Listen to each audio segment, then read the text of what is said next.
Hey, you believers, non-believers, unaffiliated believers, sort of believers, and even you think I'm a believers. Welcome to the Uncensored Unprofessor, a podcast where we welcome converts, but where we think like disciples, a show where we address things about which today's church is both terrified and silent. Well, happy birthday to me. Happy birthday to me. Yes, May 18th is this old boy's annual celebration of life. But shouldn't birthdays always fall on a weekend? There's something not right about having a birthday on a Wednesday. Oh well, I am grateful for another birthday. As Mike Tenney always says, it's better than the alternative. Last week I read a news story. The article was about the Great Resignation, why it is that so many are resigning from their jobs. Some are calling it the Big Quit. CBS News reports that well over 20 million people quit their jobs in the second half of 2021. The largest industries hit by this are hospitality, restaurants, and hotels. Right now they have 9% open jobs. And then healthcare, which has 8% open jobs. But retail's getting hit hard too.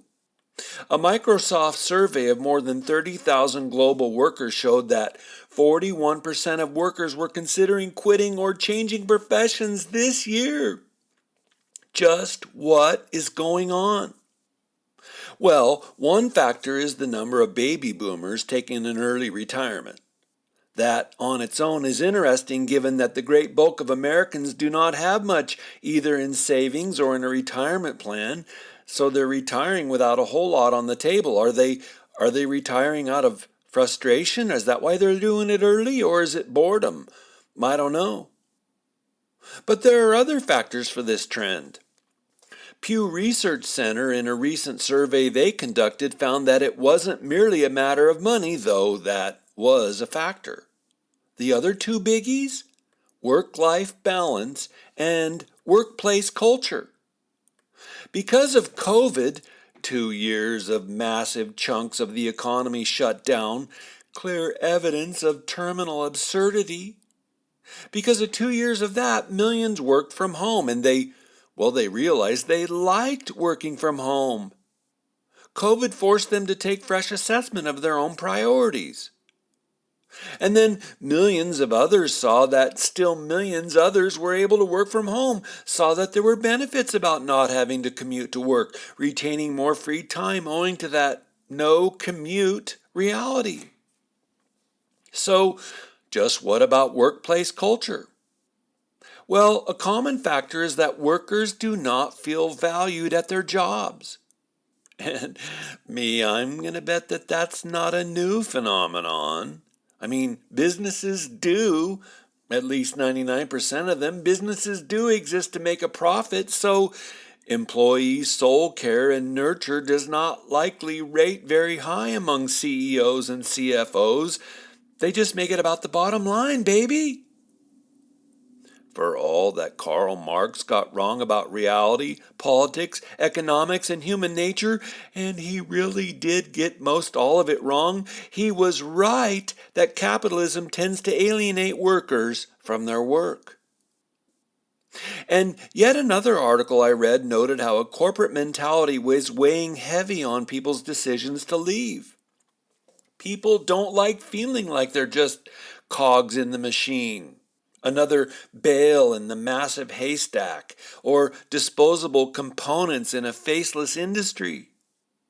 And I gotta be honest, because me wonders, how much of this is just more of our needy culture crying out that things should be easier?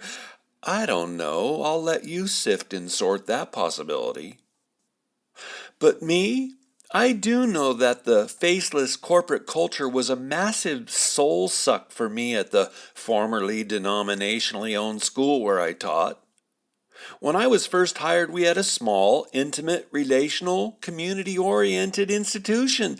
And then, 5 years later, a new president came in.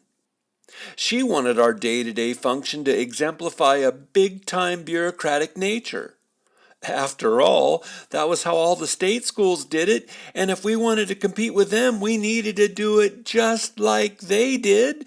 So we began to pile snowdrifts of energy into annual bureaucratic avalanches.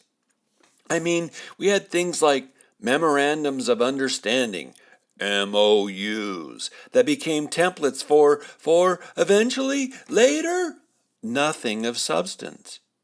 But literally hundreds of hours would be shot to hell in the compilation and writing of those.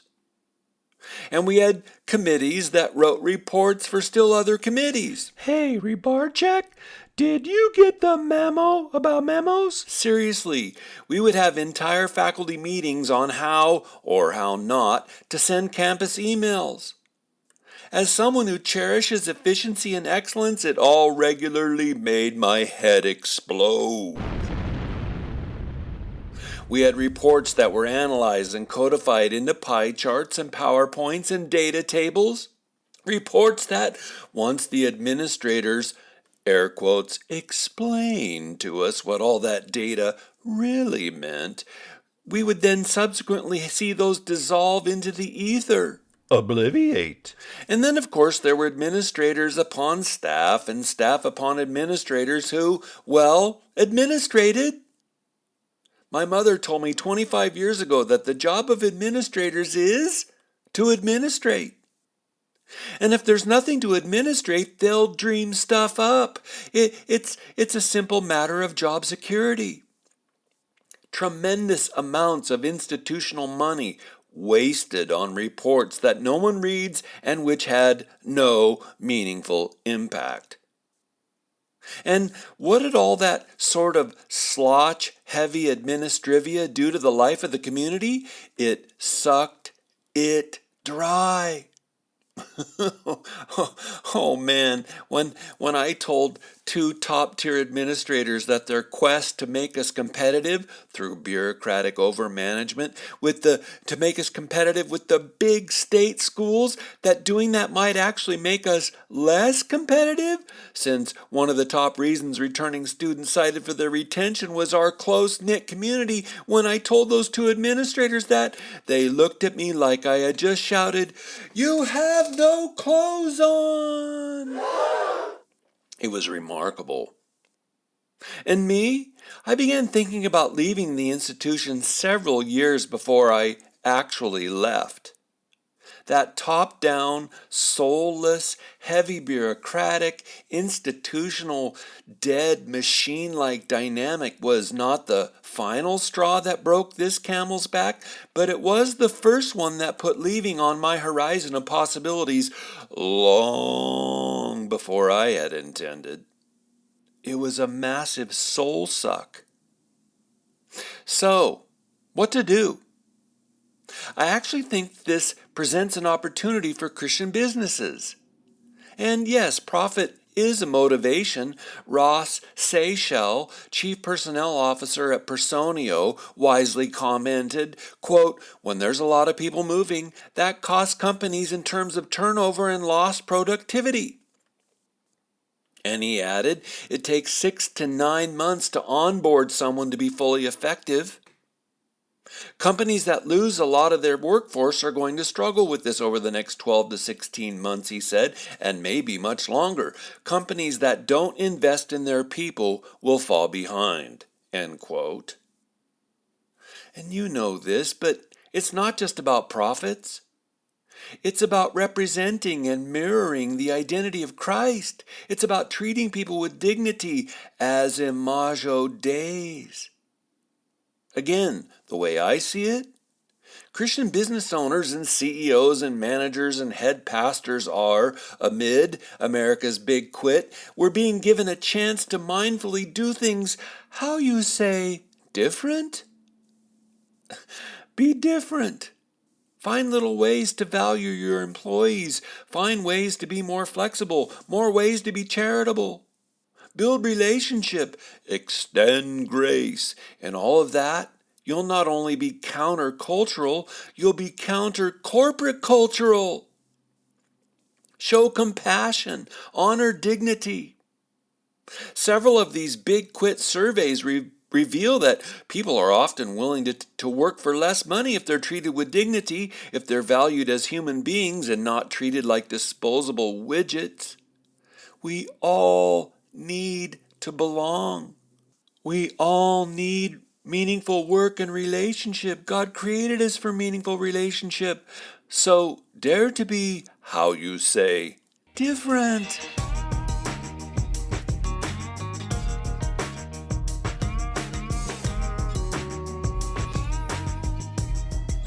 Look, I can't do this show by myself. I wouldn't do it by myself. There are dozens of kind-hearted folks who help me pay for the show's production through the crowdsourcing site called Patreon, Patreon. New UU team supporters include Matt and Rachel and Brandon and Irene and Joanna. Thanks so much, y'all. You guys, $5, $8, $15 a month, it all adds up to help me cover the many different expenses involved in running a podcast. Oh, and all of my Patreon supporters get weekly transcripts of the show, and those who pledge $20 or more get a UU coffee cup. Last episode, I exegeted Matthew 16, verses 17 through 18. You are Peter, and on this rock I will build my church, and the gates of hell will not prevail against it. Then, per usual, to promote the show, I made a Facebook post. And then, not one iota to my surprise, all manner of foment and remark was made on my Facebook thread about the Pope, since I had referenced the standard Catholic interpretation of that passage. And, well, watching my Catholic friends defend the papacy on the grounds of Jesus' words to Peter, and watching my low church Protestant friends remind us that the Pope is not the head of the church, and reading my high church Protestant friends and Eastern Orthodox friends express a distant respect for the papacy, I thought that today I'm going to reflect on church polity. How should churches govern themselves? How do they govern themselves? What was the New Testament model for church polity? Now, I gave carefully researched lectures to theology majors in my ecclesiology classes, but I thought you might find it helpful to see the structure of each church polity model along with some strengths and weaknesses of each. But first, let's do some foundational historical investigation. Dudes, the New Testament is ambiguous about a precise model. Scholars or pastors or priests or arguers who say the New Testament presents to us a crystal clear model of church polity are glossing the text. Pure und simple. Each and every denomination, Protestants, or every tradition, Catholics and Orthodox, or even unaffiliated low church independents, will pick up the New Testament and then try to convince us that the New Testament expressly embodies their church polity. But the truth is, they're all wrong. They are major league glossing the text. Or, to be more generous, they're all partly right. Historical studies show that the earliest church, which means the apostolic community and then their own disciples, the earliest church was diverse. In Jerusalem and through Israel, the model of church governance, the model of church structure followed the lead of the older, prior Jewish synagogue. There were leaders, elders, presbyters, who were led usually by a single rabbi, a trained Jewish shepherd, teacher. They, like a Jewish synagogue, trained the upcoming students, pastors, and leaders in that tradition. There was accountability. But that accountability was, by and large, already built into the culture. People knew people. Respected people. They respected elders. They respected sociological hierarchies. They heeded the wisdom of the elderly, which is to say of wise people. I mean, one of the signs of today's terminal absurdity in our own culture is the disdain of the elderly, people who actually do possess some experience and wisdom. Oh, goodness. Thinking about wisdom and terminal absurdity, did you hear about how there was once a wise old man in a village? Yeah, old beyond memory, he channeled the knowledge of nature and the divine for his fellow townsfolk. Many came to him with questions, until one day he took a vow of silence, never opening his door. Instead, he turned to his untended field. He would work the land, pushing his own plow, foregoing the use of a horse. After years in silence, his hands, grown tough from seasons of sowing, his old bones gave out. He collapsed in silence in his field before eventually being found by the townsfolk. So he was quickly brought by those folk to the local doctor. The townsfolk held their breath as they left him alone with the wise old man, hoping that he would be able to help this mute. A few moments later, the doctor emerged from the house, grabbing a small section of cloth, tearing it up, and inserting it into each of his own nostrils. The townsfolk, concerned, asked what was wrong. The doctor replied, "The super-calloused, fragile mystic reeks of halitosis."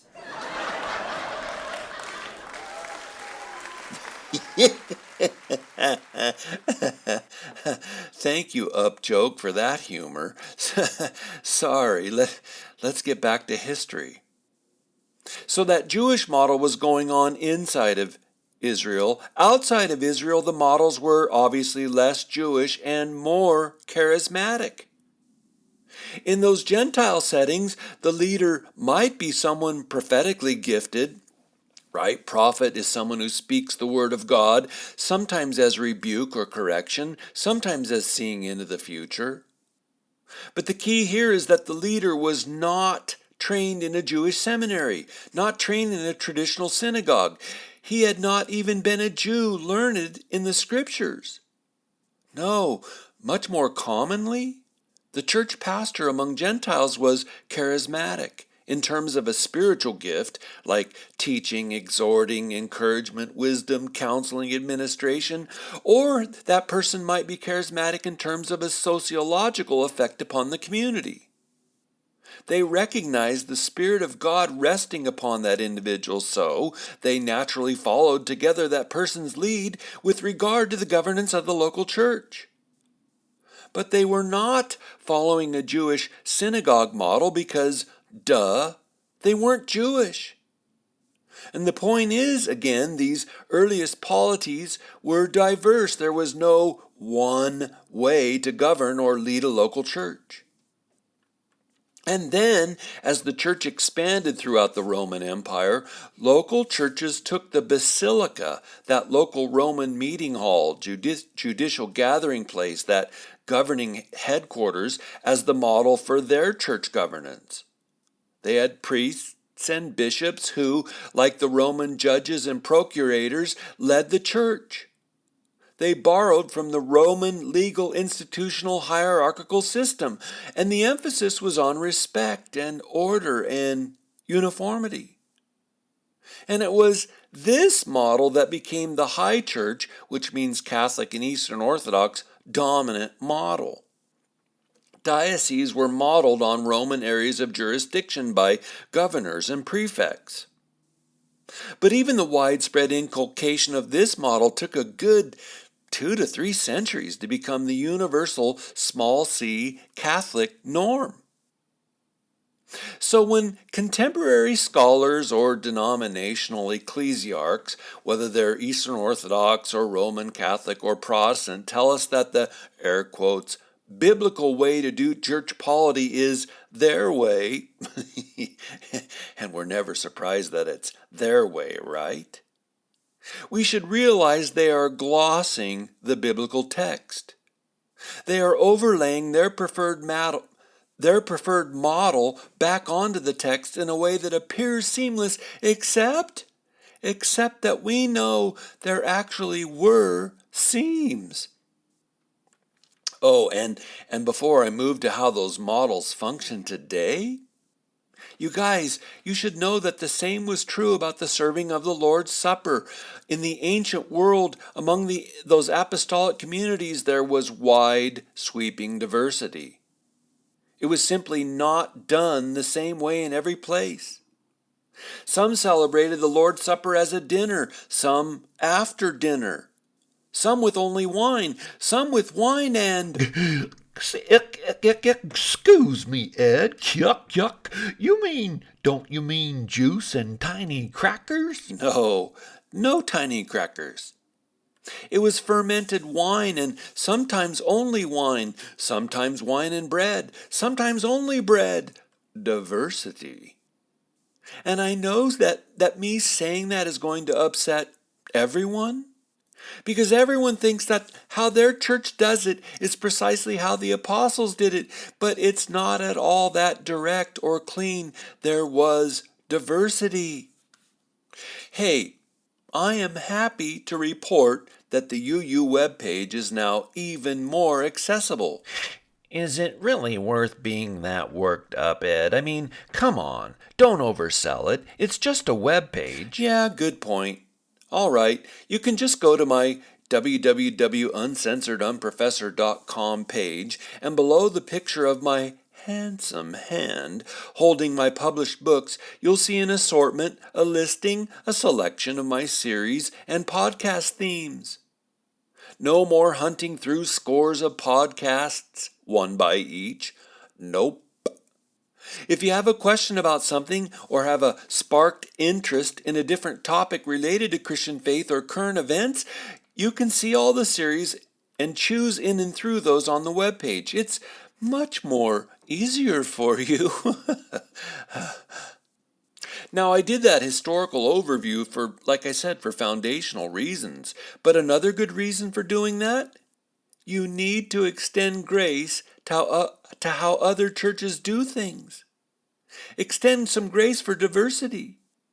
Realize that there are many who worship the one Lord, and they don't all do it like your church does. Okay, models of polity, models of governance. Some of those models value efficiency, others value collegiality.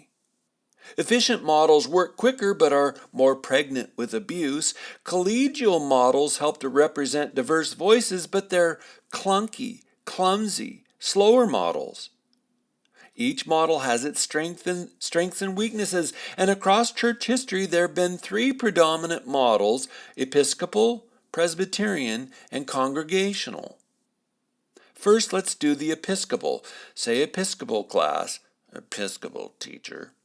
Episcopal comes from the Greek word episkopos, overseer, watcher, leader, guardian. The Pope is the final episkopos, the final overseer of the Catholic Church. Local churches and/or the entire tradition, the whole denomination is governed by the episcopacy, a body of bishops. Now, originally bishops were only just priests. But over time, those bishops, those priests, can be recognized or commended for more administrative, counseling, problem-solving, churchly governance arenas. So sometimes that priest who becomes a bishop is the most educated, but not always. Sometimes the bishop is the most charismatic, but not always. Sometimes the bishop is just the oldest guy in the room, but not always. They usually are, or in history were, recognized for their wisdom and leadership skills. Now, normally, a bishop governs a diocese, a distinctly defined geographic region of enumerated church parishes. There's a little district, or it can be a big district, and there's a set number of churches inside it that the bishop resides over. Maybe that involves several states. Maybe it's a defined region inside a state. It can vary. But the other parish priests can turn to a bishop for advice, for the settling of doctrinal disputes, for counseling on how to handle a particularly persnickety parishioner, or they can turn to him for wisdom on church finances. Many parish priests look up to the bishop for guidance in difficult times. Bishops can also be spiritual counselors for those parish priests. Then at usually they're annual meetings, churchly meetings, ecclesial meetings, and sometimes they're known as synods. At those annual synods, the bishop not only presides over the official meetings, he is usually the featured speaker. He offers counsel and inspiration and guidance for troubled times to tired local shepherds. And the bishops then vote together on how to go about procedural matters, and they do that always with an eye to establish tradition. And you guys, that is critical. If bishops begin to betray what it is that always made their group the kind of group that it is, if they betray that, what it's been over and over and over, what happens over time is for that group there becomes no reason for being. Bishops help to preserve the long-standing raison d'être, the reason for being. Bishops are a preserving presence. What's a strength of the Episcopal model of governance? At the top of the list is commitment to traditional distinctives. The bishop helps to preserve the big C churches, the church institutions' emphases.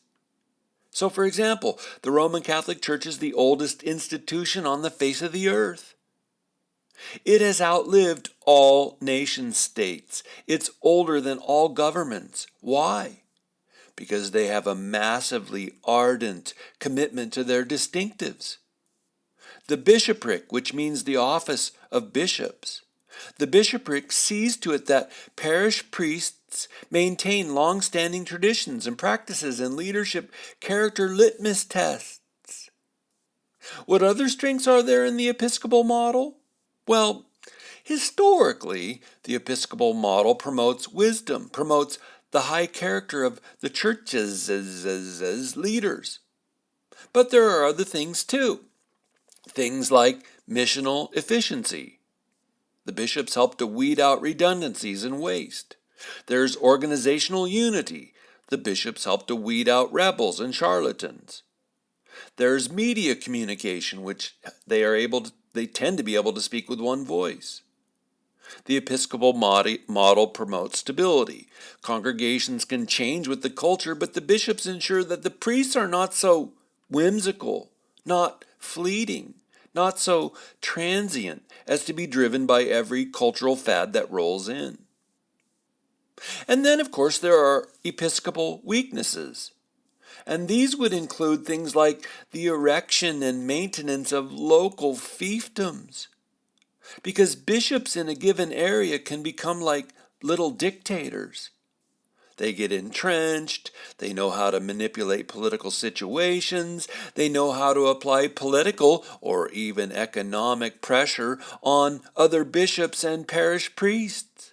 I mean, for goodness sake, a historical study of the papacy would provide us with dozens of bad examples of what can happen when a man lacking character grabs the reins of power. It can be quite ugly. And then the Episcopal model does not allow for congregational votes on who becomes the parish priest. It's the bishop who appoints and approves the priest for a local town church. Hey, Dr. Yu. Yeah? I thought this was a series on the spiritual world. Why are you wasting my time with the delineation of church polity? Well, actually, that's a good question. And the answer is that there may actually be no more spiritual a reality than how Christians manage and govern and guide themselves. And like I said at the beginning, this all stems back to whether Jesus was, in saying, "You are Peter, and upon this rock I will build my church," was Jesus saying that he was establishing both an Episcopal model of polity and making Peter to be the first pope, or not? I think it's important for believers to understand how different Christian groups govern themselves. Oh, now I get it. Thanks for that clarification. Oh, you betcha. Our second model of polity is the Presbyterian model. Now, having originated in Strasbourg, France during the 16th century Reformation, you guys, which is itself a bit of fascinating geographical datum, Strasbourg is a moderate mediating section of northeastern France. It sits right across the Rhine River from Germany. Strasbourg is a locale that has been historically pinched between France and Germany, swinging back and forth between being under the dominion of one than the other. So in Strasbourg, they learned to avoid extremes. Man, I think that's fun stuff, seeing how geography can shape reality. But the Presbyterian model moves the levers of power down a notch. Instead of having a single bishop over many churches, local churches are governed by presbyters, elected elders, preferably seasoned, wise elders.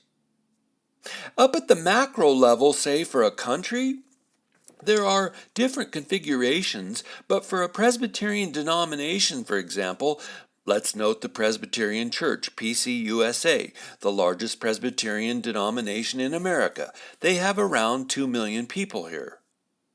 And Presbyterians don't have bishops per se, but they do have synods. And at these meetings, there are elected representatives, again elders, who serve regional configurations of churches. In effect, these synods together fill the role that bishops do in the Episcopal model. Most Presbyterian denominations also have annual or biannual meetings. Sometimes they're called general councils, where important decisions are made. Locally, churches themselves have their own elders. Again, it's not a bishop making decisions for a local church, but an elected board of elders. And sometimes the board can include the pastor himself. And these elder boards work with and report to the larger organization, that national denomination. But at the local level, it will still be local in the church elders, a group often called the session, who make decisions. Elected by the congregation, these elders will call for resumes in a new pastor search. They'll take input from the hoi polloi lay members, but the elders will be the ones who make the final decision to hire or fire a pastor. So it's a more local but not yet congregational form of polity. It's not really democratic. Actually, it functions more like a Republican model of governance. I mean, the interests of folks in the church or the region are represented by elders who are attuned both to the regional synod's expectations and wisdom and the specific dynamics of the congregants who attend those local churches. So it's both local and regional. Some strengths of the Presbyterian model include it tries to be both a top-down and a bottom-up governing model. In other words, whereas the presbytery, regional, ordains and installs local pastors, so that would be more top-down, the presbyters themselves are elected from within, from out of the local churches, which would be more of a bottom-up model. It tries to blend those together. Another strength is that this model tries to diffuse power. For example, it seeks both to avoid the power plays that can occur in the Episcopal model and avoid the changing whims of a local congregation and culture. And then still another strength of the Presbyterian model is that it serves as ballast against a single, like a rich or a overly influential lay person. It's ballast against a single congregant having too much power. The group of elders can stand together, support each other in leadership struggles. What about Presbyterian polity weaknesses? Well, as I've heard it from Presbyterians themselves, this model of governance especially can get bogged down in committee configurations, committee studies, and committee meetings. It reminds me of a crack I've heard among political wonks. You want to kill a piece of legislation? Send it to a committee. And then yet another weakness is that it does not allow a congregation to make all its own decisions. And depending on the denomination, that local church may not even own its own property or buildings. And then third, we have the congregational model of polity. This is the model that something like 90% of my listening audience indwells. And these groups would include Pentecostals and Charismatics, or most of them, Baptists, or most of them, Nazarenes, Foursquare, Calvary Chapels, Christian Missionary Alliance, many independents, or, as I say in my show's opening, unaffiliated Christians. The local church in congregational polity may belong to a larger denomination. Historically that was the case. But they're not governed by that institution. They may want to belong to a larger organization for many wise reasons, right? Education and training of the kind of pastors and missionaries they want. That larger organization can offer resources for handling problems, and then there are the strength of publishing houses, and then there's wisdom from established leaders up above for doctrinal problems. There are even shared resources for gospel mission. And of course, belonging to larger organizations involve costs, economic, social, and even political. But congregational polity traditionally elects their own pastors, fires the pastor. They own their own property and buildings. They determine what their mission and identity will be at the local level. And they almost always have, for corporate and civil reasons, a board of elders. But how those are chosen isn't uniform across congregational polities. In the different low church congregational churches I've attended, sometimes the lay people themselves directly nominate the candidates for the board. But more commonly, the nominations have to be approved by the pastor.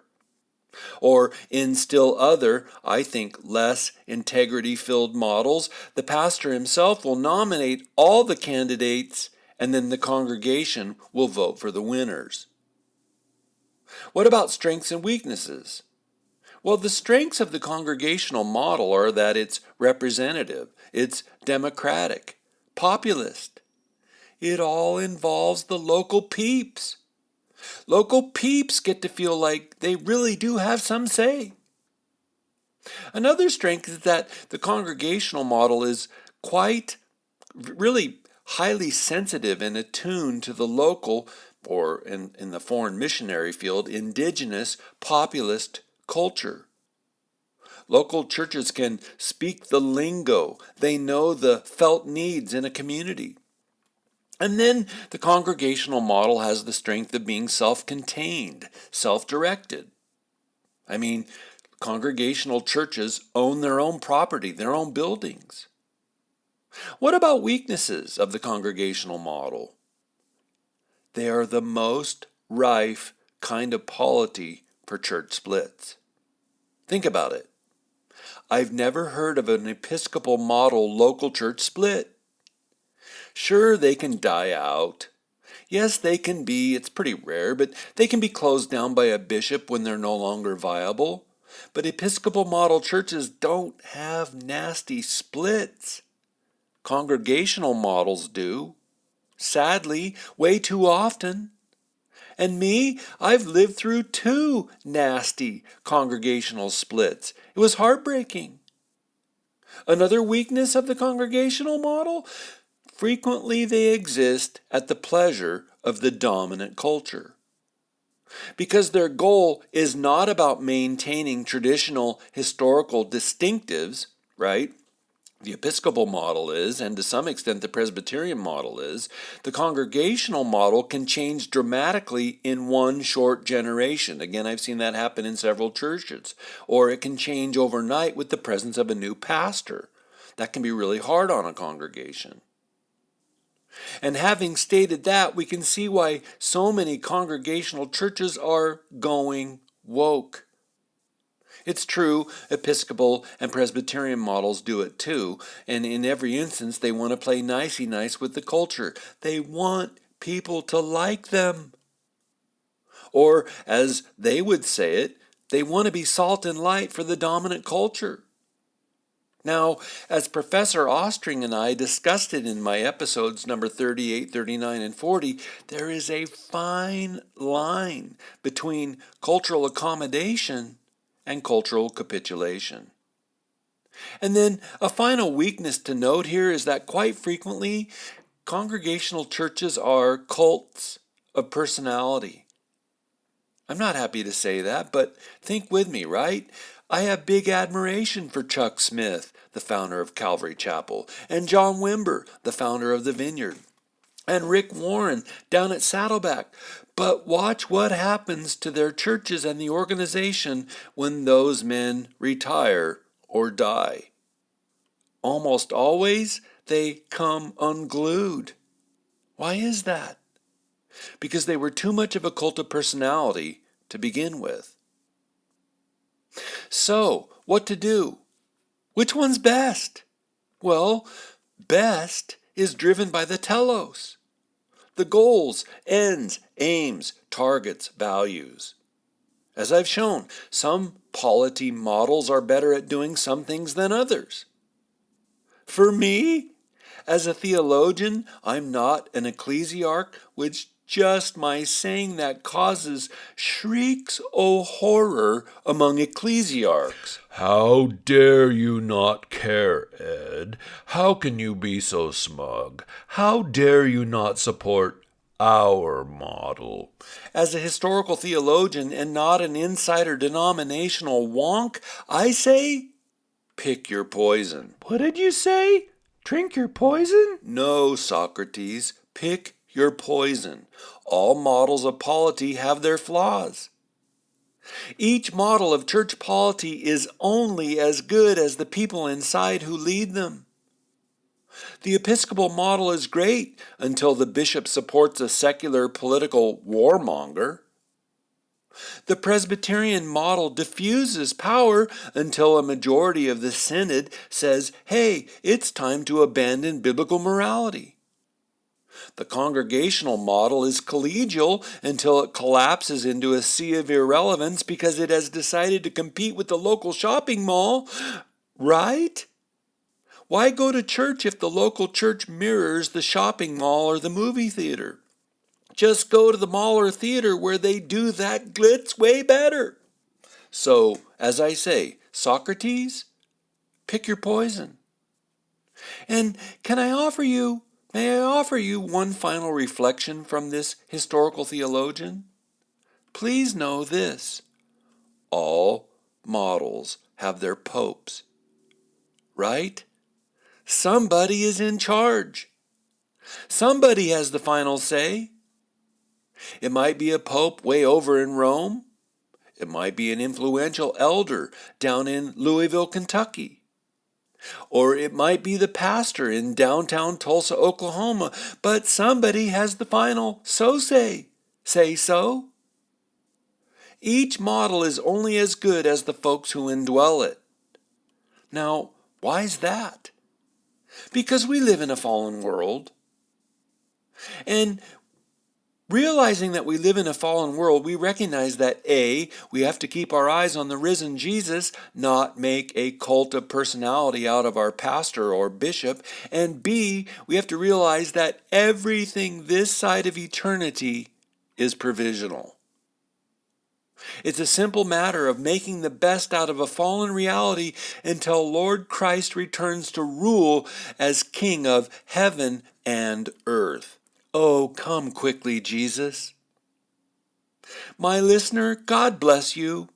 You are the exception inside the ranks of all Christian believers. That you're willing to think carefully with nuance for 40 minutes? Totally stellar. Thanks. Please go now, everyone, and turn your beautiful God-given brains on.